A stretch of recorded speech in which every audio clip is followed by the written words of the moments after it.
Yes, now, and welcome back to episode 110 of the Top Loaded Podcast. And I hope everyone out there is doing well in the slightly warmer temperatures this weekend, even though it's about 400-mile-an-hour winds, which are then dropping the temperature. But most importantly, H, how you doing, my friend? Yeah, very well, thank you, mate. Very well. Like it's obviously warm, but yeah, blustery weekend. But oh yeah, all is well, mate. All is well. How are you? All good? Yeah, can't complain at all. Like we say, as soon as them clocks change, the temperature gets a bit warmer. It's basically beer garden weather sooner rather than later. So no one's Yeah. complaining about that.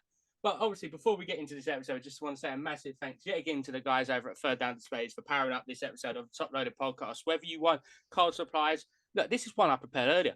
Kurt's Code Kit. That's courtesy of _Trade Soccer. I've been borrowing that one to prep some cards, and I can say it works an absolute treat. Whether it's actually custom stands, even brake mats, brake boards, everything now. Literally, I was going through their website the other day and I was like, oh, I could do with that, do with that, do with that. Yeah, it gets carried away. And I know, H, obviously, we get 10% off. And I know you're debating using it very soon. Is it finally time that we see some HJA custom stands arriving in the lovely display case so you have to reorganize it all again?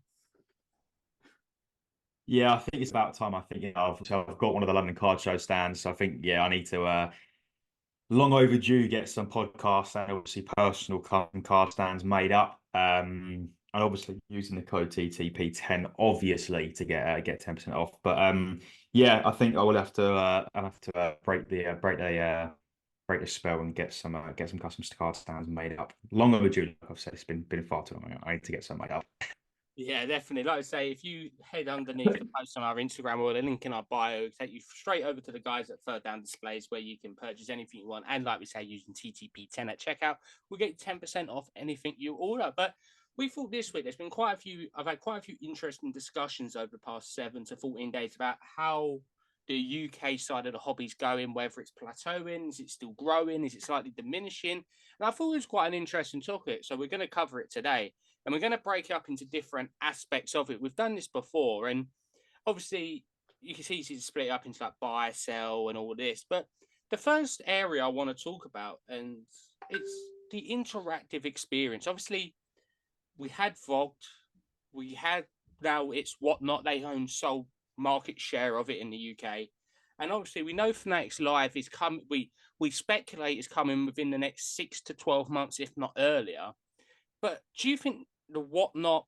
I personally haven't seen it, and this is being truly honest here. Is it's not as influential as it was 3, 4, 5 months ago. Obviously, you still got some great guys over there breaking product, but I remember in the heyday of Whatnot, say 8 to 12 months ago, there was probably 5, 6, 7, 8 live streams at once of just doing singles. Then you had 7, 8, 9 breakers. But H, honestly, with Whatnot, you could easily go a whole month without even clicking on the app now.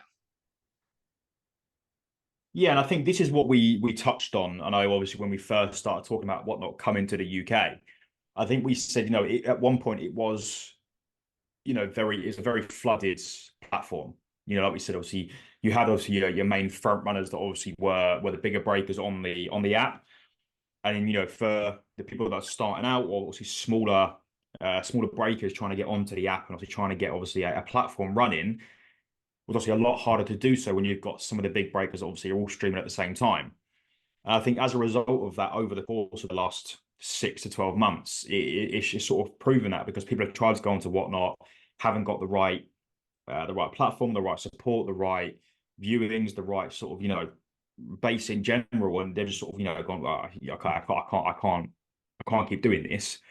And as a result, obviously, it's come to a point where you've literally just got the main people that are still breaking on there, are still doing streams on there.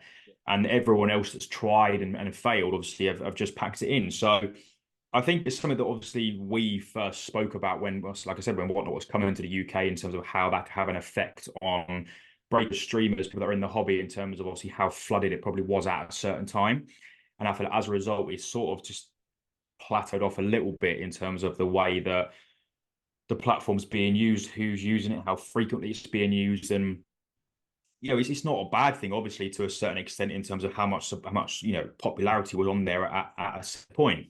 But for now, as a result of it being predominantly run obviously by some of the bigger breakers within the UK. It's, you know, fair play to them. I mean, they've got such a platform, such a community that for anyone else to try and get onto the apps, try and get a successful stream going, obviously is a lot more difficult than obviously if you were one of the bigger breakers. So yeah, it's obviously, like I said, you can't go weeks before so you even click on an app or you see any sort of streams on there. So it's one of them things where over time, is it going to gradually pick back up again? Who knows? But I think at the moment, yeah, Whatnot's probably taken a little bit of a back burner in terms of how popular it is, how much, you know, how much custom, how much, you know, business is going through the app. And not to say that it's, you know, completely quiet, because there are people streaming on there still. But in terms of what it once was, it has now definitely taken a massive dip, obviously, in the market. Yeah, I think especially with Whatnot, it was quite an intriguing one because I remember, like, not even on air, it might have been on air as well, but off air, I always questioned one of their big decisions, which was for the first God knows how long, the only delivery option you could actually select was Every, and obviously, famously, Every, it was Hermes before it, and to be honest, it's one of the worst delivery companies. Don't get me wrong, they all have mistakes, but there's a lot of horror stories that go with Every in the card world. Obviously, now they have opened up the option of DPD, Royal Mail, and anything like that, which is good. At least they're learning and they're hearing that side of the hobby. But it always seems like they had that platform. They really threw a lot of stuff at it when Vogt was there as a competitor. And then as soon as they lost their competition, they kind of just settled, which is never really a good thing to have. I think anyone will see that within business in general is if you're at the top, you've got to maintain yourself at the top. And now with, like we're saying, with the likes of Fanatics Live, which obviously is out in the States and they're doing massive things. For example, this weekend at WrestleMania, they had Rey Mysterio on there. They had a few of the other superstars. So they've got the pull of all these athletes or whatever it might be to come onto their platform. That Whatnot are going to have to be very careful. I'm like looking at their last London card show, for example.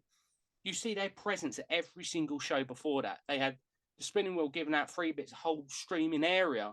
Where the last time it was just a live area sponsored by Whatnot. So even like their smaller footprint at the car show, it must be truly reflective, H, that obviously they've thrown a lot at it. I wonder internally, are they discussing what the next steps are? Because it's really that same point with Vogt. It's whether they go hard in on it and try and get bigger, or who knows, maybe in 5 to 6 months, they might just end up like Vogt and just not operating in the UK, maybe just going back to the States. Yeah, I think, you know, it's probably potentially point of their discussion as well, whether they thought we pumped so much into the UK scene, the UK hobby, and it grew to a point where they were like, okay, this is becoming a very flooded platform.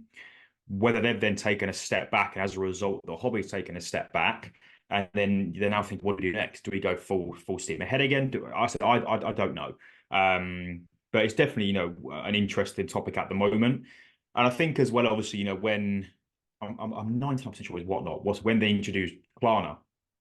I think that was Whatnot, wasn't it? It was Whatnot, yeah. But obviously, as a payment method, I think obviously it did turn a lot of attention. It turned a lot of heads in terms of, hang on a minute, like, is this a promotion of if you can't afford it, pay on Klarna sort of thing, which obviously the hobby's not about. You know, if you can't afford it, you don't buy it. It's not a case of, well, let's give you an outlet where you can buy into breaks, you can buy these different cards and pay it within 30 days, pay it off in 3 installments. And I don't think that was particularly a great A, marketing, or B, influence, obviously, within the hobby. And yeah, so it turned obviously a lot of heads. It caused a lot of upset and a lot of obviously of opinions obviously about them introducing Cardiff, which obviously they very quickly obviously dismissed. But has that had an impact obviously in terms of Whatnot's popularity, where people have gone against that now because they didn't like the promotion of possible debt, if you like, to a certain extent? So that could play a big part in it as well. But like I said, it's like anything. You get out what you put into something. And I think, you know, if they're now taking a bit of a step back and not promoting themselves, not, you know, putting their all into the UK hobby like they probably once were, inevitably that the platform is going to start to sort of, you know, quieten down as well. So who knows what obviously their next few steps potentially could be within the hobby, or what direction they go in now. But it's definitely one to keep an eye on, obviously, in the next sort of few months. Yeah, my last point on it as well is obviously what never helps the likes of Whatnot is they take obviously a percentage of every single sale. Then obviously the shipping's not as bad because the buyer just pays it directly. However, we are seeing a resurgence of website breakers. Obviously, TFF is on both, for example, but you've got like the dub breaks thing, and there's a few murmurings that a few of the other breakers might be going on to like the website-based ones, where obviously it's at their own discretion what they do. Whereas Whatnot, I don't know if people actually do know this, but one of the terms of service with Whatnot is if you go live and you sell a spot for a break, you have to do that break whilst you're live. You can't come off to come back on. So that's another one as well. That if there's no traffic on there, you've got to sell this break out. And obviously people don't want to take a loss on it. So you see it sometimes where people stream for 4 or 5 hours just to sell out one break because there's no traffic on Whatnot in comparison to what there used to be. So like I say, it's going to be quite an intriguing one over the next few months, obviously building into Fanatics Live, which is quite exciting as well by what they're doing in the States. Like I say, it's going to be similar to what Whatnot did when they first come over, but they're putting power of Fanatics and their power behind them financially is considerably more than Whatnot. So it's going to be an interesting time for the UK hobby in terms of that. And I think it's a natural transition to talking about selling at the moment because it directly does link into Whatnot. Whereas Whatnot, there was a lot of good single streams going on. There's not as many. Don't get me wrong. There's still some, but not as many. But now a lot of people are going through consignment groups, like Card Market or Tradeway. Do you think, like we're saying, that's now something that's transitioned quite a lot over from the US? Obviously, the likes of DC Sports 87 out there, which is an absolute fantastic one. But do you think now that's going to have the opposite effect of less people might actually put stuff out themselves because they might be like, all right, they might take a percentage of what the card is, but they're going to get 20 times the amount of eyes that it could lead to everything going through these consignment groups and not really much going through individual people. Yeah, and I think we briefly touched on it. Obviously, I think it was the last episode we were talking about obviously the consignment groups and how they work and what benefit they could possibly have to the hobby. And I think it again brings that point of obviously people's time. You know, if you haven't got time to sit on eBay, sit on Instagram, wherever, and chuck up 50, 60, 70 listings in an evening in the day with work and what else you've got going on, obviously it's not feasible to then, you know, if you have 50 listings ending at the same time, to then package them all up, address them all up, get them to the post office.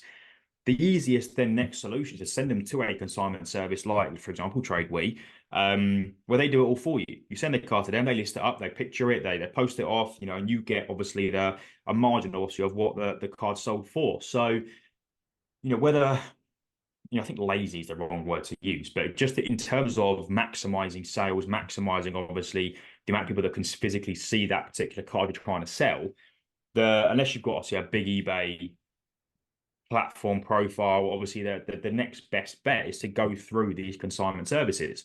You know, obviously, I think personally, you know, a lot of sales through Instagram have quieted down over the last sort of couple of months. I know obviously with Prism, obviously a lot of it was going back through Prism again, and you do still see a handful of buying, selling, trading through Instagram. But compared to what we probably have known before, it has definitely, you know, eased off a little bit, where the people are now pumping it all onto eBay or going through these consignment services. It's interesting to see the way the trend is going at the moment in terms of how people are looking to sell their cards.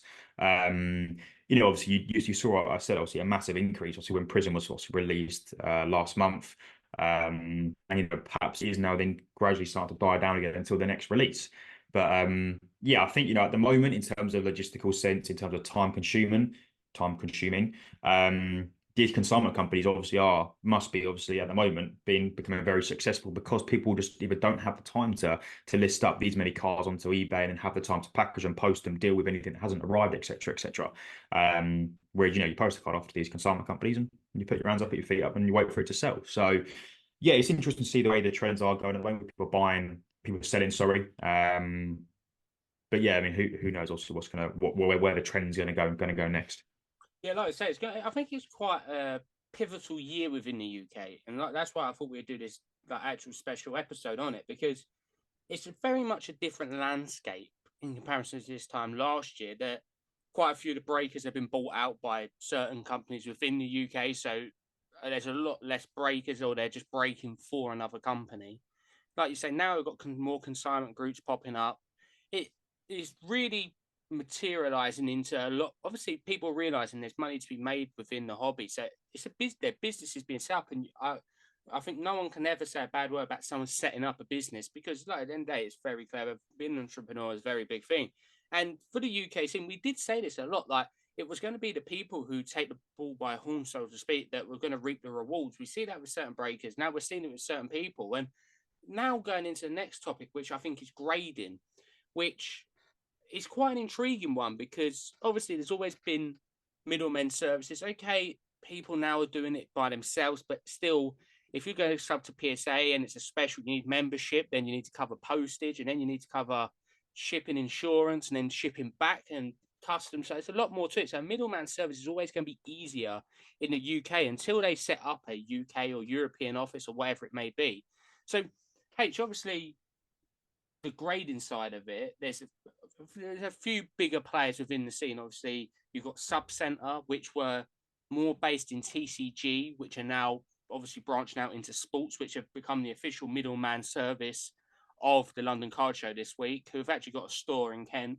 Then the likes of the Grading Club, Jim, whoever else might be. But how have you seen the transition over the last 12 months? Because it seemed like there was a lot of promotion from these middlemen service this time last year. But now it doesn't seem to be as prominent, like not as in your face. Is that because more people just doing it themselves, do you think now? Or is it a thing of if people have just come accustomed to it, so it's just second nature?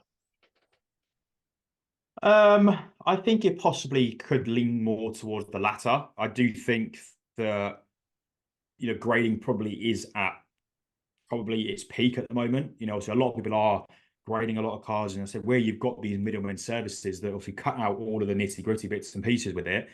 Obviously you always see every sort of middlemen service at London Card Show all just rammed the whole day with obviously people wanting to submit cards. So I think it is more a case of people are accustomed to it. People know who they go to now. People use the same people over and over again. So perhaps it's a case of they don't necessarily need to promote as much as they once have done because they've already built that customer base now. They've bought them, they've got that customer base. People are just continuously going back to them to grade more cards, as opposed to needing to promote their services to gain that custom. So perhaps it is now more of a case of, that people know who they use, people continue to use these people, and it's just a case of repeat business. And I guess as when the time comes that they may need to sort of, push themselves out there a bit more to, gain some more customers. I'm sure the time will come. But, arguably PSA haven't, also know have released obviously a few specials recently, but maybe aren't doing as much as they were last year. So yeah, I think, so it's a mixture of everything, but in my opinion, personally, I think it's just a case of how popular grading has been, that people know who they use, that people have built these customer bases already, that they possibly don't feel the need to promote as much as they once were because they've already got that repeat business coming back to them. Yeah, I think I'm going to play devil advocate, so to speak, here. That I feel like it's like we were saying with Whatnot. I think some of them have got comfortable in their own ways, and not to say anything bad against it, but it's they push so hard to get to the top of their field that once they get there, and they still striving to do the best, like this is the best service. Whereas I think the perfect center is this sub center at the moment. Where last time we see it, I remember seeing in one card show they had a table. Then the last London Card Show they had this massive like pavilion tent thing, which looked really cool. And like their own massive area, so you can see that they're really going after it. Like their branding's on point, and it's nice to see, like we say, people taking the ball by its horns. I think it's fantastic. So, like I say, I think especially at the next London Card Show, no doubt when Harry does come on the week before the card show, which believe it or not, it's only about a month away now. Somehow already, somehow it's only about a month away. Obviously, there's a few more shows before then, but be quite intriguing to talk to him about his views on that because that's another spot, like another company coming on board with him. And I know he's very much in the same mindset to us at the Top Loaded podcast of you only work with companies that are in the same mindset as him. So it'd be quite intriguing to see what he thinks about that. But in terms of grading, I think now a lot of people are doing it themselves. What I've spoke to a lot of people, all right, you got to probably stomach maybe £110, maybe more in shipping and stuff like that. But having that freedom of I can just send it off when I want to send it off. I can then just look on my PSA app. All right, that's where a card is. Okay, that's the next step. Oh, wait, it's popped. Oh, I can have a look at it. The ease of being able to just check it when you want to check it, not having to message people, wait for them to respond. The ease of it, sometimes it's worth paying that little bit extra. Obviously, if you're trying to flip for money, the middleman services are really good because it will work out better per card. Whereas it might be doing it yourself, you might add on £4 a card. Middleman service, you might only be adding on £1.50 a card. So if you're flipping to very small margins, that's going to be better. But I do think that grading's in an interesting point, and I do think with the likes of Fanatics coming over, surely it's only a matter of time that a PSA is got to be looking at a European office. Obviously, for us, if it's anywhere but the UK, we're going to still charge different custom fees and stuff like that. But having that ease, if it was in Europe, would be sensational, because you could just send it to Netherlands, Belgium, or wherever it is, and then it's not going to be as busy. You're not going to have all the states sending there. All right, they won't have as many people over it, but who knows? That could be such a good thing for the hobby. And I think it's nothing near. I'm sure Hadrian will agree in a second. It's not near that there'll be a PSA in Europe, but surely if the hobby does continue to grow, PSA, BGS, SGC, CGC, whoever it may be, must think of some sort of route to go along within the UK and Europe, because there's a big collector space there and a lot of money. Yeah, and I think you'd like to think that, given PSA's presence at the London Card Show, for example, and, possibly what they've seen of the UK hobby, it's got to start the cogs possibly turning within PSA to think we need to get some form of presence in the UK, in Europe, wherever, to incorporate for these European collectors that want to grade with us. So you have got middlemen in most of Europe, but possibly from having PSA's presence at the London Card Show to then for them to then start thinking there's a lot of customer base here that we can utilize, that want to use our services, and it makes sense for them to possibly bring open something within the UK, within Europe, because it will just take off. And I think it doesn't take a rocket scientist to work out how successful that would be within Europe. As you say, it's probably going to be nowhere near in the early future. We're probably looking obviously a little while away yet. But if the hobby does continue the way it is, with the demand for grading still as high as it is, I'd struggle to understand if PSA weren't to release something within Europe, or bring an office over to Europe, to also incorporate for all of the custom business that they've possibly got waiting here for them in the UK and obviously in Europe. Yeah, that was say. I think it's going to be quite an intriguing one moving forward. And I think Fanatics are going to have a massive say in the European scene. Obviously, they have a lot of licenses within Europe already. We know that they've got a lot of footballers, athletes signed to them within the UK as well.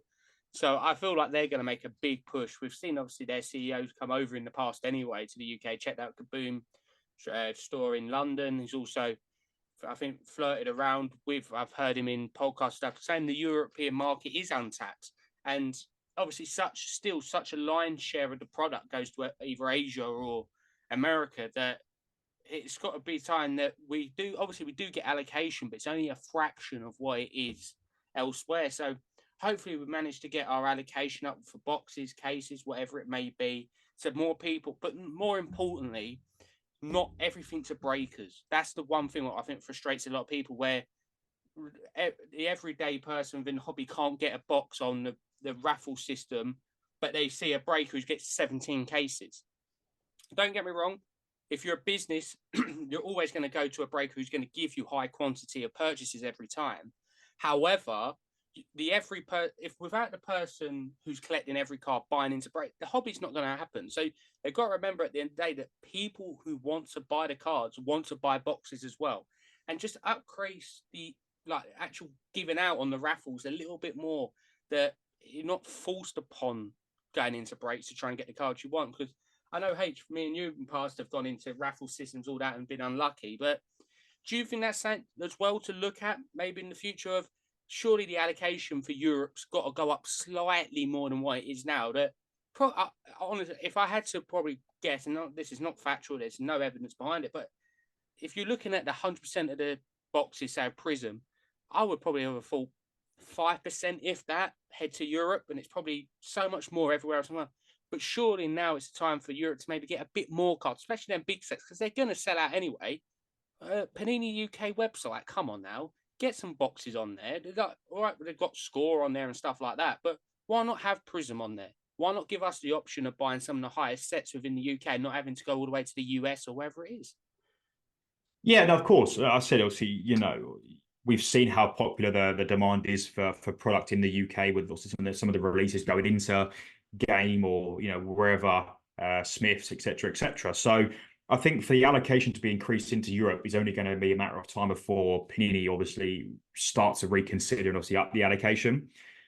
Don't get me wrong, like I think we can't deny the obvious in terms of businesses or breakers that obviously do get allocated a larger proportion of obviously of products is inevitable. I do think, obviously, if you're a breaker with a massive customer base with a massive following, obviously Panini are going to be like Top's going to be like, yeah, whack them some cases because they're going to open it on release day or day before release day, whatever. And unfortunately, I don't think we can really deny that or anything like that, which obviously is just unfortunately the way it is. But I do think your average Joe, the boxes, the product, the availability needs to be better. There are so many people in the hobby that would happily go and buy a box, would happily order a box off a website, off Panini, off whoever, given the opportunity being there. Yes, I do think the raffle system on Top's website is a lot better than what it was previously, which was literally first come, first serve. I do think that raffle system has been better. Obviously, then it is just literally pot luck. But I think, yeah, Panini, for example, need to definitely increase the allocation within the UK and make the everyday boxes more available to the average collectors, because it's just, as you say, your hands forced to go into breaking, enter into a break because you physically can't get hold of the product. And for some people, it might be an easier option because you can buy a spot and know you're only going to get those cards from that spot. For example, for me, an Arsenal collector, if I buy a box and pull X, Y, and Z, it's no good to me. Like I could pull see if it's a lower numbered card, you'd look to sell it. But any average card, it's no good to you unless you're a collector of that particular team. But yeah, I just think the allocation, the UK hobby is marginally underappreciated in terms of how popular the product would be over here. And I think the sooner that people realise that, the sooner that businesses realise that, the more understanding they're going to have, obviously, of the UK scene. Yeah, like I say, it's another one of them that no doubt is going to be quite big within the coming months, especially we know Panini are losing big licenses within the next 5 years anyway. So it's going to be intriguing what they do. And like I say, especially with Panini, one of their main sets is the Premier League Prism, but you can't buy it direct from Panini in the country of where the games are played. To me, that still is a bit brainless and clueless, but like I say, there's someone higher up who's getting paid a lot more money than I do and has a lot more experience in cards than I do. There's a reason behind it. But like I say, we're moving on from that one now. And I think it's another one. Obviously, we talk about card shows a lot, so we're not going to talk in depth about this one. But like I say, there's been a bit of there's been a few card shows recently, not many. It's kind of that pre-season vibe you get every 2.5 months where there's not one for 3 weeks. The guys at third down actually can have a week off and see the family. But it's obviously going back into it now. CardCon is coming up. Obviously, then the London Card Show is coming up yet again in Esher. So it's fun and games. Another couple of card shows to attend. I know that people are asking, H, when we're going to see you at a card show again.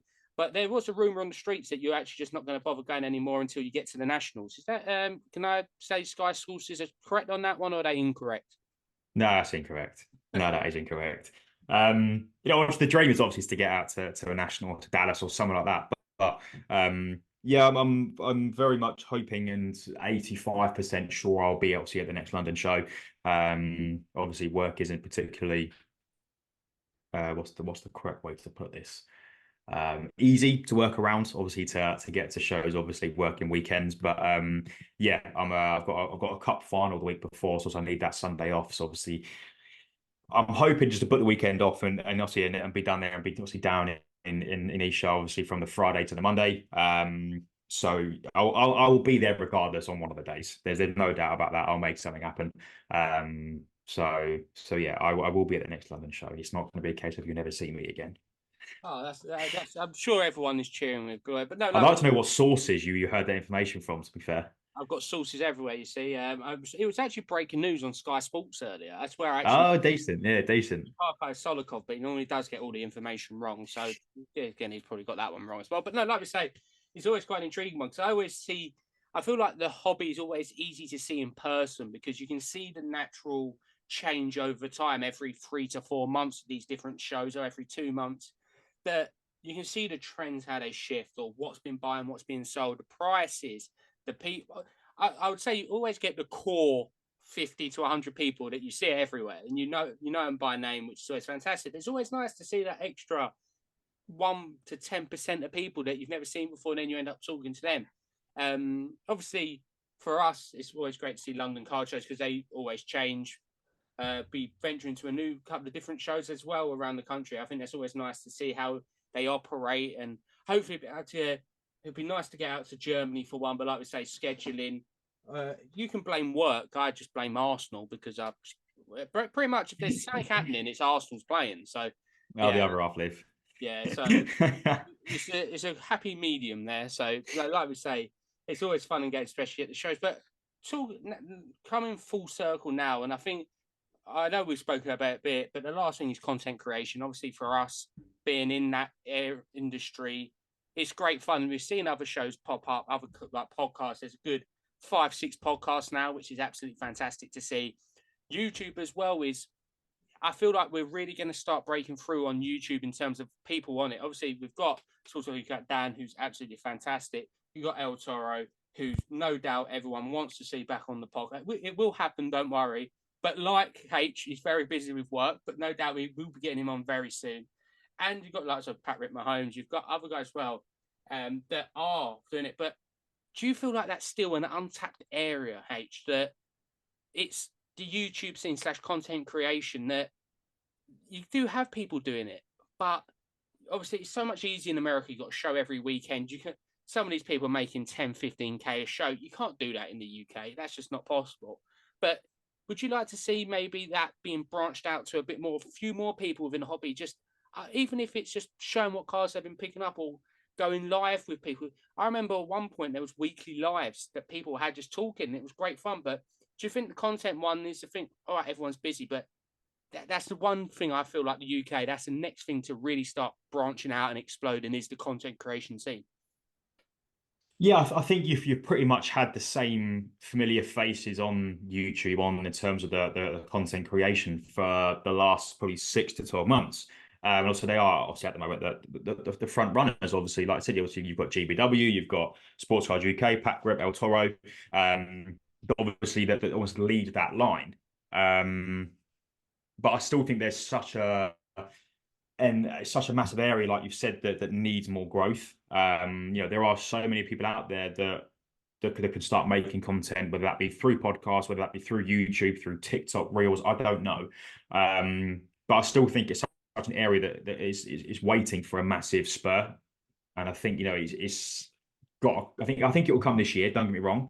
I think there'll be a massive sort of a massive increase in terms of the amount of content creation coming within the hobby, and I think we've seen that gradually over the last sort of 12 to 24 months. And I think at one point it's going to start taking off quite drastically, and hopefully that is this year. But I said obviously at the moment, obviously you've still got quite a high, what's the word? A high performance, obviously, in terms of the current content creators. They've set such a high benchmark that people just got to go for it. You're just going to take time to grow and to increase. We're on episode 110. Like, it doesn't happen overnight, but if you want to do it because the audience is there, the availability is there, and I think it's just a matter of time before it has that massive takeoff. Yeah, like I say, I've been speaking and outreaching to some of the YouTube guys, and lucky enough, we've got most of them have actually agreed to come on at some point, which would be quite good to hear their perspectives on how they're seeing it all. So, like I say, guests will be returning very soon, and we've got some really interesting ones lined up. But I think you can sum up the UK hobby at the moment in one word, and I think it is determination. That everyone knows that obviously everyone's doing this out of passion. Obviously, it helps in hand that some people make money off of it, but it's at a point now where we've got it so far in terms of everyone within the hobby, every single person, that we know, whether it's some people saying, especially like the football / soccer side of it, building up to 26 World Cup in America, or whatever it may be, that we are on the precipice of it getting even bigger. Obviously, it's kind of plateauing at the moment in terms of the amount of people. You're getting a few people drop out, few people join, but there's probably another boom going to happen at some point. Obviously, it doesn't help at the moment, the cost of living crisis, that people just can't afford to spend as much in the hobby as what they would want to do. But it is going places. We've noticed this, the uptake in tendencies at all shows around the country, where as well views on YouTube and the people or podcasts and all this, everything's going the way of it getting bigger. I feel like I'll see if you agree with me in a second. We've got the building blocks now. We've got the fundamentals in place that when it does grow, we've got the companies in place. We've got the businesses. We've got the people all in place that will make sure it grows. The UK grows with the expected growth. And I think we are in a good place. I think a lot of people, being honest, me and COVID, probably thought we might be a bit further forward at this stage of time than what we actually are. But we're not in a terrible place at all. People are buying cars, selling cars, trading's coming a lot more into it. But we have got the fundamentals in place that with growth of more people coming in, that we can go with the growth. Yeah, of course. Yeah, definitely. I think we've had them fundamentals, I think, for quite some time now. I think, ever since COVID and what possibly we predicted, back in the start of the podcast, where the hobby would be within a year, 2 years time. It is so unpredictable. We go through obviously very much spells in terms of where the popularity is there, then maybe it's not. Through the off season, it's a bit quieter. Then when the season starts, it picks up again. And unfortunately, it goes just in terms, it goes in line with the current season, how popular the actual hobby is in general. So I do think with obviously some more people coming into the hobby, with the growth obviously increasing, the fundamentals obviously are already there. So it's just a case of waiting for even more people to submerge into the hobby for it to properly start to move forward. And we have taken so many steps forward obviously over the last 2 years, 3 years, 4 years, that there's so much potential still to delve into and to unlock. So yeah, it's one of them things, you'd rather take it slow and get it right than rush it and it will fall downhill. So I do think, with the likes of Fanatics, with the likes of, possibly something like in the long run, PSA coming within Europe, there's so much potential to unlock in the UK hobby. It just needs the right people, the right businesses to fully unlock its true potential. Yeah, like I say, I think we're getting in the right direction. I think the people in place, like obviously, never ever is everyone going to agree with each other. That's just natural in the modern world. But like I say, it's going places. We know that there's shows, there's podcasts, there's videos, there's everything you need to be. Like as we always say, we're so many years behind the States that if you compare like us to them at the similar stage, we're probably slightly more advanced than what they was. Obviously, it's just their sheer weight and growth that is ridiculous because they've got the sheer population that will go with it. Whereas obviously we're much more of a niche market within the UK. The hobby is embedded into lifestyle in the US, so everyone grows up with it. We grow up with stickers, but not cars. They grow up with cars. They can go to their local Walmart, wherever it may be, local car shop. They've got local car shop that they can get into cars at a very early age. And because they have them sets on their doorstep, then they naturally go into bigger stuff. And it's a much more natural transition. Whereas the UK, you have to go out your way to find it. So, like I say, now it's becoming more readily available to people, whether it's in Tesco's, WH Smith's, wherever it may be. It is growing and it is going in a better place. And like we say, the UK scene is doing well. People probably hope it was doing slightly better. Some people might have been thinking it was doing slightly worse. But we are in a good place. And I can really see the next chapter, I would say, within the UK hobby is Fanatics. And I think that's going to be the big thing. This is not at all associated with Fanatics. Nothing to do with them. We've got no allegiance to them. But just looking what they're doing in the States, it's going to be big for the UK side of it. So I think no doubt we're going to be quite looking forward to that one and other things that are coming up. There's a load of sets coming out. There's a lot of good stuff on the horizon. And obviously, before we do cap off this episode, we always want to talk about if there's anything we've seen in the hobby, if we've entered any breaks, or just to keep the people up to date on what we're looking for. So, H, is there anything been on your so-called radar this week? Obviously, I think every single person and their dog, whilst in bed, are looking through eBay, looking at cars. I don't think there's one person listening to this who hasn't been in bed at some point this week looking on eBay. So any other cars that have caught your interest? Yeah, I think my watch list is longer than my arm at the moment, I think, on eBay. Some of which is just curiosity, some of which obviously is genuinely some interest. Obviously still looking for the two main individual cards, obviously the Gold Flood, the Guard to 10, and obviously the Gunther Steiner to 5. But I think Prism has probably been my main target obviously at the moment in terms of what's nice enough from Prism. There's some massive cards on eBay at the moment that obviously I've seen, and I've favorited just to have it there. But yeah, I think for me it's probably still Prism. Obviously, I'm predominantly obviously keeping me eyes open for mangas, obviously in particular. But yeah, apart from that, there's not much, unfortunately, to report back from the last week. I haven't obviously picked anything up. I'll tell a lie, actually, I did. Jack GBW. Obviously, I know we spoke about it also in the last episode off air, but obviously picked up the Trossard Polaroid Auto to 49 from Simplicidad, I think it is. So that was nice to pick that up. Obviously, the picture on that's fantastic, and as is the card. So yeah, I think he's waiting to give that to RP Services. Yeah, I do feel like Along with my other massive pile I've got of yours. Yeah, it's slowly growing, and especially with certain deliveries incoming soon from the States and other parts of the world, it'll probably be blocking the camera soon. So I might have to relocate that. But I might actually set up like a PO box service like here and just have like each person their own. But like I say, I did refer last week that I was awaiting the results of 4 cases worth of Switzerland that I bought. I won't bore you with the non-Granite Xhaka because I'm going to very much bore you with the Granite Xhaka. So managed to hit like 5 hits during the 4 cases, which is not terrible, not the best, but not terrible. 2 numbered base cards. I've got the lovely blue to 250. Got the green speckle diamonds, whatever they want to call it nowadays, to 125. And then was lucky enough to hit 2 of the base autographs, and then a lovely blue to 150 numbered autograph. So obviously they're getting locked away in the soon to become Bundesliga champions PC. And then another one of the side PCs that people probably don't know I even collect is New York Red Bulls. And there's a certain player, Lewis Morgan, he's actually Scottish, but now plays for New York Red Bulls. And they recently released Finest, and he's finally got autographs in it. So I'm going to slowly try and piece together the rainbow of his autos. I managed to pick up his orange to 25, actually on TradeWe last week, for about 14 quid. So that's the last couple of pickups.